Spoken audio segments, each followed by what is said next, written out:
공평하신 하나님이라고 고백하는 건 정말 쉽지 않습니다.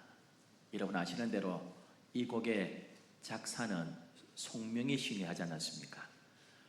태어날 때부터 중증 장애를 가지고 태어났고요. 평생 휠체어 타고 어머니의 통역이 없이는 알아들을 수 없는 발음과 몸짓을 가진 장애인인데 공평하신 하나님이라고 그렇게 찬송했습니다. 그 은혜가 우리 모두에게 있을 줄 믿습니다. 명상가 류시아 씨가 하늘 호수로 떠난 여행이라는 글에서 북인도 바라나시 여인 속에서 묵었던 일화를 적어놓고 있습니다. 하루는 인도 여행을 하고 돌아왔는데 여인숙 주인이 이렇게 물었습니다.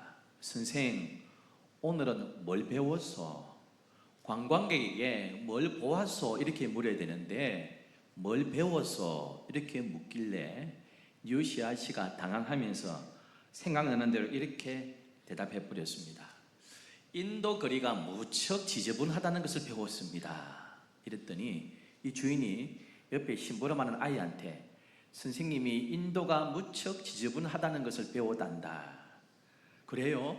그걸 배웠대요?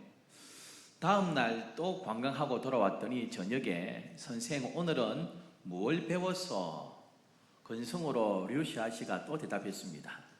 인도에 거지가 많다는 것을 배웠습니다. 다음 날 또 돌아오니까 오늘은 뭘 배웠어? 인도에 소들이 거리에 많다는 것을 배웠습니다. 자꾸 짜증나니까요. 자꾸 질문하니까 짜증이 나는 다음 날 또 물었습니다. 그래서 주인을 좀 골탕 먹여야 되겠다 싶어서 이렇게 대답했습니다.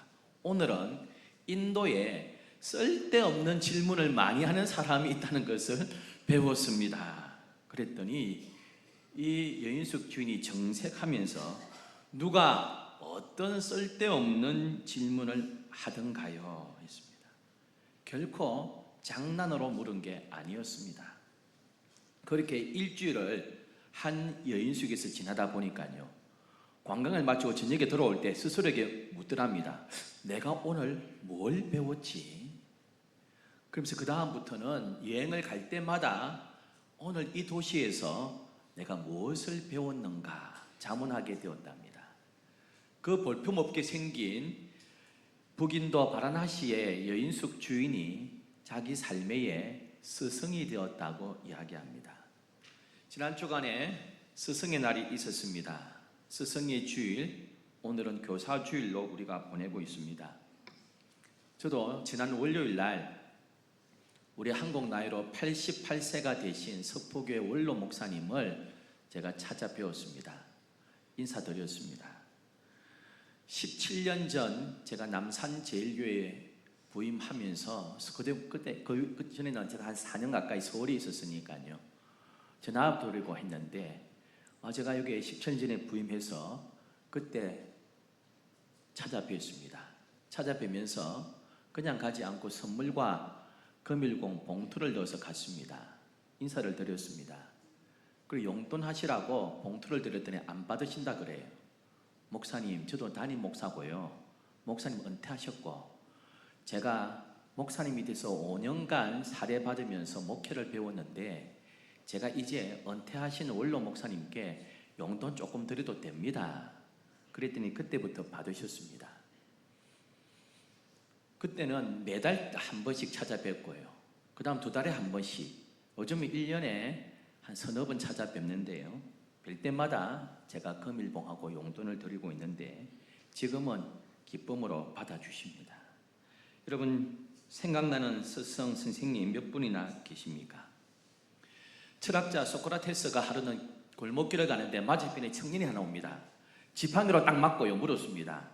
여기 신발 만드는 가게가 어디 있습니까? 이랬더니 청년이 저기입니다 가르쳐줍니다.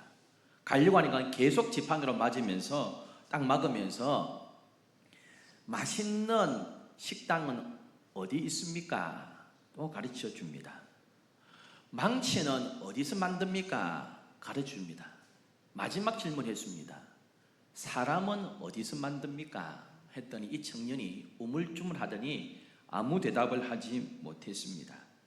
그때 소크라테스가 이런 이야기했습니다.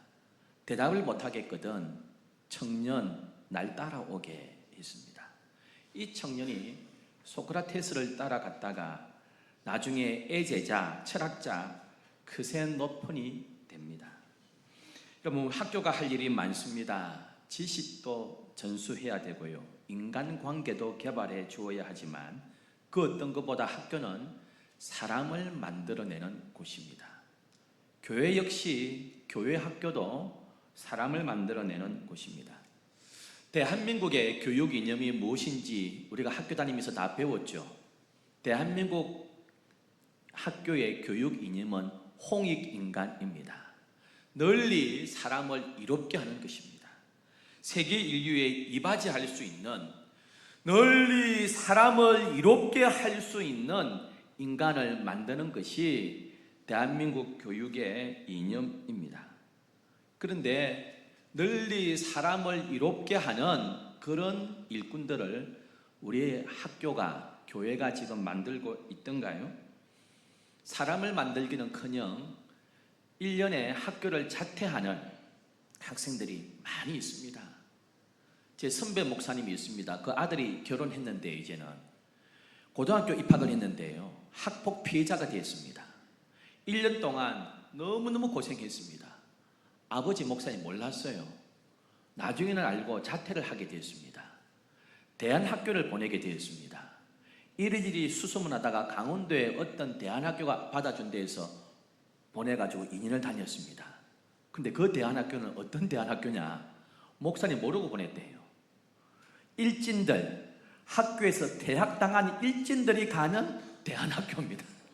좋은 대안학교를 보냈더니요, 이건 더 어려운 학교를 보내가지고요, 목사님 아들이 2년간은 너무너무 어려웠다 그래요. 여러분, 우리나라 대학, 우리 참 교육이 힘든 시기를 맞고 있습니다. 왜 이렇게 되었습니까? 우리 선생님들은 기계를 만드는 사람이 아닙니다. 물건을 뚝딱 찍어내는 사람들이 아닙니다. 이익과 이윤을 창출하는 사람들이 아닙니다. 사람을 찍어내는 것이 아니라 사람을 만들어내는 스승들입니다. 학교는 사람이라는 물건을 찍어내는 곳이 아니라 사람을 만드는 진리의 전당입니다. 교회 학교 교사, 세상 학교 교사 많은 직업 중에 하나가 아닙니다. 지금 학교가 여론의 도마 위에 올라와 있고요, 교육대학, 사범대학 진학률이 점점 떨어지고 학교 선생님들의 지금 만족도가 떨어지고 있습니다. 정말 선생님 하기 힘든 시대를 살아가고 있습니다. 학생들이 선생님들을 우습게 여깁니다. 사립학교 가보세요. 공립학교보다 사립학교가 훨씬 더 많지 않습니까? 번일고등학교 사립입니다. 주위에 사립고등학교 많습니다. 근데 사립고등학교에는요, 정교사보다는 기간제 교사들이 훨씬 많습니다. 기간제 교사들이 담임, 보직교사 다 합니다. 똑같이 합니다. 아이들이 다 합니다. 우리 담임은 기간제야, 알바야, 이런 식으로 하대하는 경우가 많이 있습니다. 더 큰 문제는 대한민국 학부모들이 더 문제입니다. 내 자식 귀한 줄은 알지만은 스승 귀한 줄을 모릅니다. 학부모들이 더 문제가 되어 버렸습니다. 학교는 사람을 만드는 곳입니다. 강소천 작사, 권길상 작곡, 스승의 노래, 우리가 잘 아는 가사 이렇게 되어 있습니다. 스승의 은혜는 하늘 같아서 우러러 볼수록 높아만 가네. 참되거라 바르거라 가르쳐 주신 스승은 마음의 어버이시라. 어떻게 가르친다고요? 참되거라 바르거라. 근데 이게 학교가 요즘은 아닙니다. 지식 전달합니다. 성적 올리기가 우선입니다. 참되거라 바르거라 이렇게 가르치기가 어려운 시절이 되어 버렸습니다.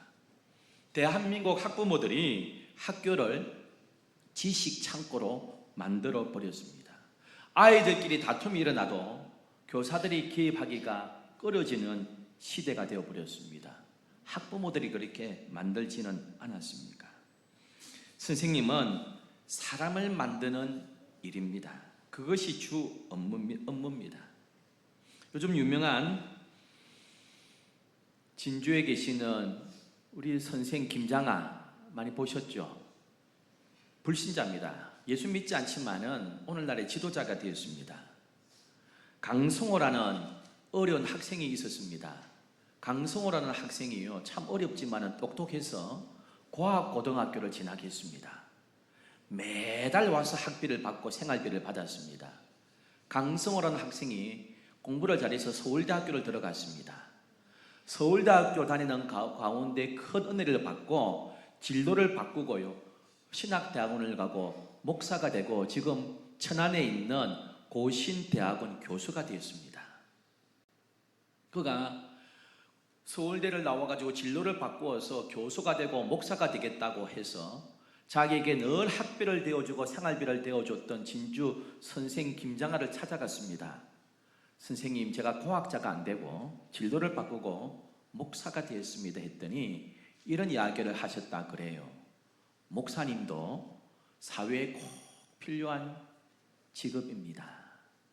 많은 사람들에게 감동을 끼치는 귀한 목사님 되어주세요. 그랬다 그럽니다. 오늘 본문은 이스라엘의 학교가 다 망가진 상황을 보여주고 있습니다. 이스라엘의 모든 것을 가르치고 인도해 주었던 학교, 성막 교육이 엉망진창이 되어 버렸습니다. 이 성막 학교에서 더 이상 이상이 보이지 않았습니다. 스승의 권위가 상실됐고요, 힘을 쓰지 못합니다. 학교에서 막 불량배들이 나오기 시작했습니다. 그 성막이라는 학교에서 엘리트 불량배들이 나왔습니다. 제사장들이요, 제사를 무시하고 재물을 함부로 하고 성막에서 일하는 여자들을 성희롱하고요, 제사장들이 그 짓을 했습니다. 그것도 대제사장의 아들 제사장들이 그런 짓을 했습니다. 여러분, 이러한 성막 교육이 완전히 무너진 이때에 학교가 문제야, 성막이 문제야, 이런 때에 전무후무한 위대한 제사장, 위대한 사사여 선지자인 사무엘이 오늘 본문에 탄생하게 됩니다. 학교 현장은 무너졌는데 이런 데서 무슨 인물나 하는데 인물 났습니다. 사무엘이 났습니다. 그 이유가 뭡니까? 학교가 무너진 것 같아도요, 좋은 스승, 좋은 부모와 스승이라는 두 톱니바퀴가 잘 돌아갔기 때문입니다. 우리 여기 앉아있는 저와 여러분, 우리 부모들 교사 같은 부모 되셔야 됩니다. 한번 따라 하실까요? 교사 같은 부모. 한나는 자식 사무엘을 회막, 성막 학교에만 맡겨놓지 않았습니다.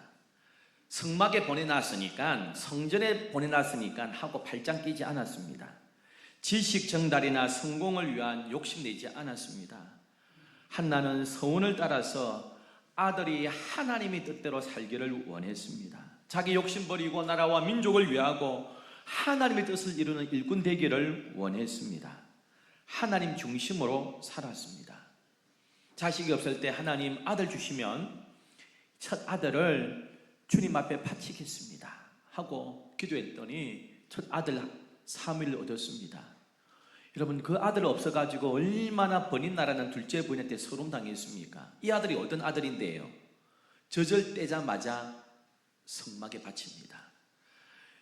유대식 표현으로 젖을 뗐다는 말은 5살, 6살 됐다는 말입니다. 이제 5살 된 유치부 아이를요, 주의 전에 바칩니다. 서원을 지킵니다. 그리고 이 아들을 위해서 늘 기도하며 눈물로 뒷바라지합니다. 매년 성막에 올라올 때마다 대제사장만 입을 수 있는 그 에봇이라는 옷을요, 어린 용을 만들어 가지고 너는 앞으로 위대한 대제사장이 될 거야 하면서 그 어린 용 대제사장 옷을 만들어가 늘 입히면서 기도하며 뒷바라지를 합니다. 그리고 그 제사장들을 따르지 마. 제사장들은 길이 지금 엉망이야. 그들을 따르면 안 돼. 진명교사는 따로 있어. 반면교사 삼아야 돼. 그들과 함께 하지 않기를 교훈했을 것입니다. 하지만 네가 섬기고 있는 엘리 대제사장은 훌륭한 분이야. 그분의 아들들은 지금 불량배가 됐지만 엘리의 스승에 대한 존경과 신뢰가 있어야 돼 하면서 스승에 대한 존중을 가르쳤습니다. 지금 엘리 대제사장은 우리식으로 이야기하면 실력도 없어요. 영성도 떨어졌습니다. 하지만 하나님께서 세우신 대제사장이야. 하나님께서 세우신 선지자야 하며 믿고 아들을 맡기고요. 그 아들에게 스승에 대한 존중과 존경을 가르쳤습니다. 교사는 지식 전달자가 아닙니다. 스승입니다. 이 한나는요, 어머니는 교사 같은 어머니였습니다. 훌륭한 어머니가 있었기 때문에 무너진 학교 현장 가운데서도 아름다운 인물이 만들어질 수 있었습니다. 사무엘은 교사와 같은 어머니가 있었기 때문에 만들어진 작품입니다. 우리 아이들이 학교에서 배우는 시간보다요, 바깥에서 집에서 있는 시간이 훨씬 많잖아요. 학교에서 배울 수 있는 것보다 인터넷을 접하는 시간이 훨씬 많습니다, 여러분. 나쁜 스팸 메일, 엄난한 여러 가지 사이트 얼마든지 접할 수 있습니다. 내가 아는 내 자식보다요, 내가 모르는 자식의 모습이 훨씬 많습니다, 여러분. 내가 아는 자식, 부모가 자식을 제일 잘 안다고 착각하시면 결코 안 됩니다. 선생님들이 그 반가운 모습까지 책임질 수 없습니다. 인간의 됨됨이, 인성교육, 교사 같은 부모가 하셔야 됩니다. 그럼 그거 지난주에 들으셨나요? 제가 라디오에서 그런 뉴스를 들었어요. 진행자가 그 이야기 하더라고요. 유치원 다니는 아들이요, 아직 미취학 아들이 자기 집에 있는 조그만 개를 끌고 오다가 아파트 엘리베이터 앞에서 개가 똥을 쌌습니다. 근데 그 똥을 안 치우고 한 6살 되니까요, 개를 데리고 집에 와버렸습니다. 이게 아파트에서 문제가 됐습니다. 누가 엘리베이터에다가 똥을 쌌노? 개 똥을 안 치우고 갔냐? 보니까 자기 아들이 그랬어요. 그래서 이 엄마가 육하 원칙에 맞추어 가지고요, 매달 며칠 몇 시에 쭉 해가지고 자기 아들이 개똥을 안 치운 것에 대해서요, 사과문을 딱 게시를 했습니다. 진행자가 그러더라고요. 이 엄마는 혹시 기자 출신 아닐까요? 육하 원칙 마저 딱 줬고요. 다시는 마지막에 우리 아이로 하여금 그런 짓을 하지 않도록 지도하겠습니다 하고 또 사과문을 한 장 더 붙였습니다. 6살짜리 아들 보고 직접 사과문을 적어라 해서 삐뚤삐뚤하게 적은 걸 같이 붙여놨습니다. 여러분, 그랬더니요, 개똥 안 치웠다고 욕했던 아파트 주민들이 훌륭한 어머니라고 그렇게 칭찬하고 유명해졌다는 이야기입니다. 여러분, 이런 부모가 교사 같은 부모입니다. 또 하나의 축이 있었습니다. 이런 부모가 있었던 반면에 귀한 인물 사무엘에 나올 수 있었던 이유는 한번 따라 하실까요? 부모 같은 교사. 그래요. 아비의 마음 가지고 지도했던 선생님이 있었기 때문입니다. 엘리 대제사장은 사무엘의 선생님입니다. 어찌면 엘리는 부모로서는 실패했을지 모릅니다. 자기 두 아들 제사장이 되었는데 그 제사장이 불량배가 되었습니다. 제사장이면서 제사를 무시하고 재물을 마음대로 하고 여자들을 성희롱했습니다. 여러분, 부모 마음이 얼마나 아팠겠습니까? 그럼 자식 키워보니까요, 자식 자기 뜻대로 잘 안 되잖아요.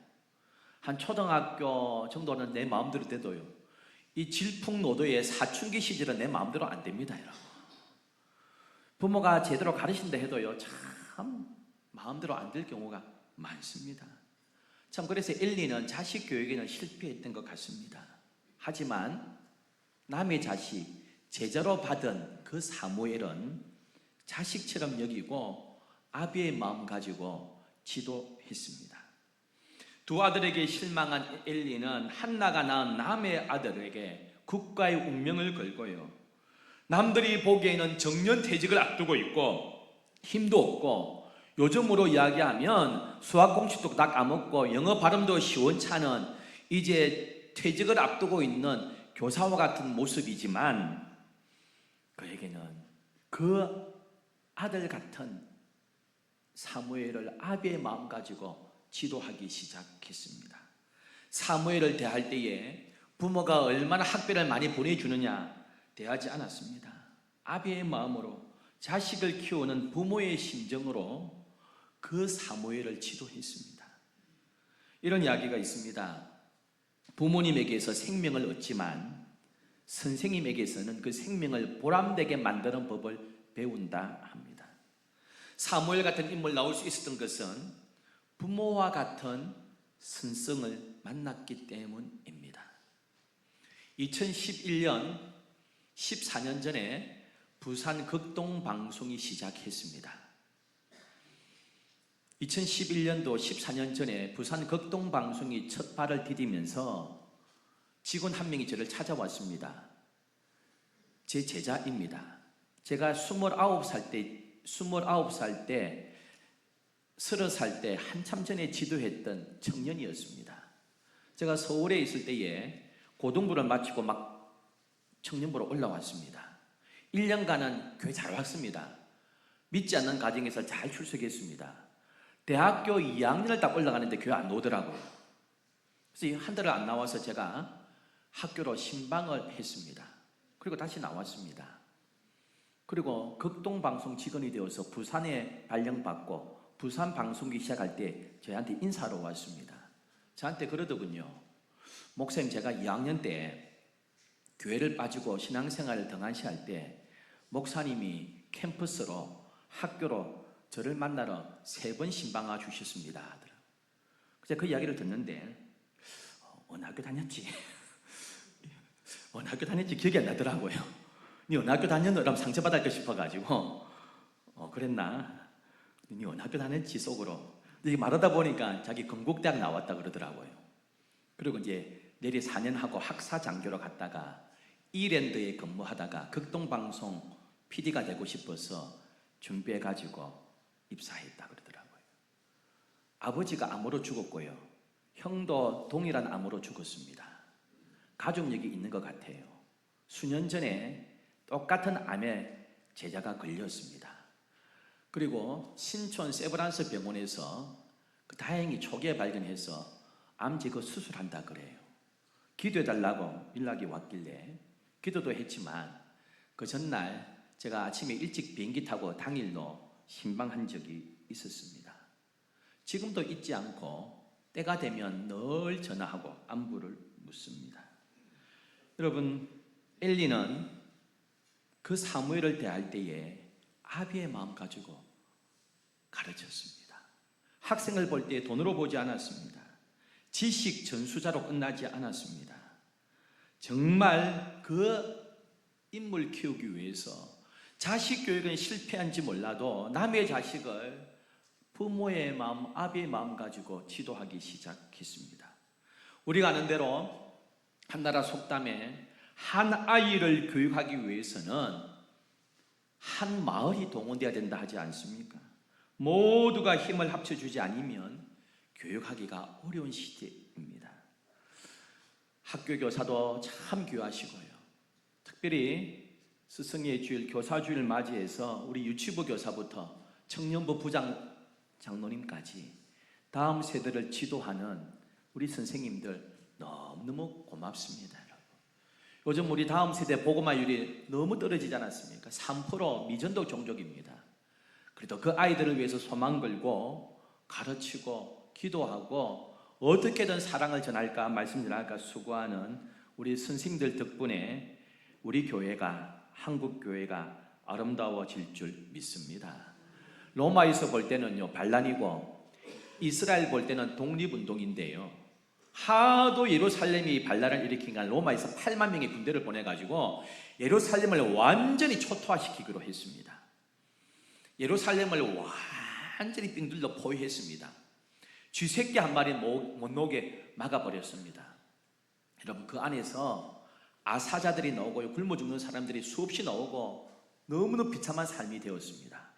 그래도 끝까지 항전하자는 매파와 항복하자는 비둘기파가 있었지만 끝까지 항전하자는 매파가 훨씬 숫자가 많았습니다. 여러분, 인육을 먹기 시작하고요, 남의 자식을 잡아가지고 삶아 먹기 시작하는 비참함이 이어졌습니다. 그때 예루살렘의 미래를 고민했던 랍비 벤 자카이라는 랍비가 있었습니다. 비둘기파였습니다. 우리 민족을 살려야 될 텐데 어떻게 하면 좋나? 이대로는 민족이 끝장날 텐데. 그리고 꾀를 내었습니다.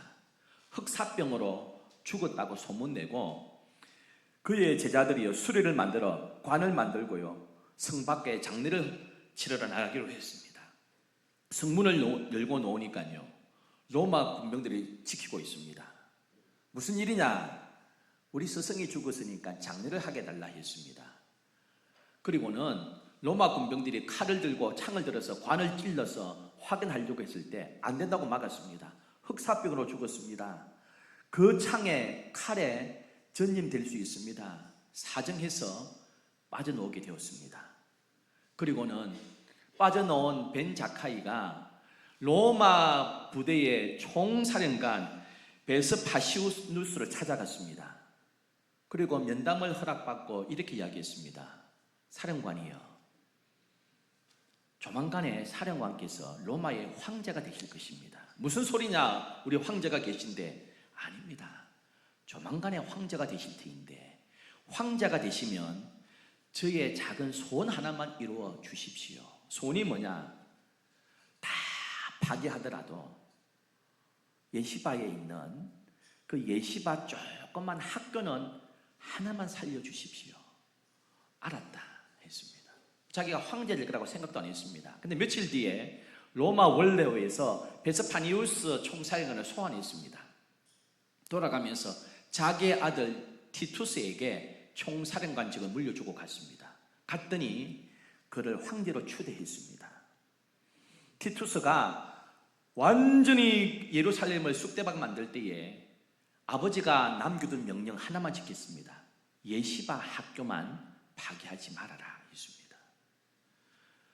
요한한 벤 제카에는 믿음이 하나 있었습니다.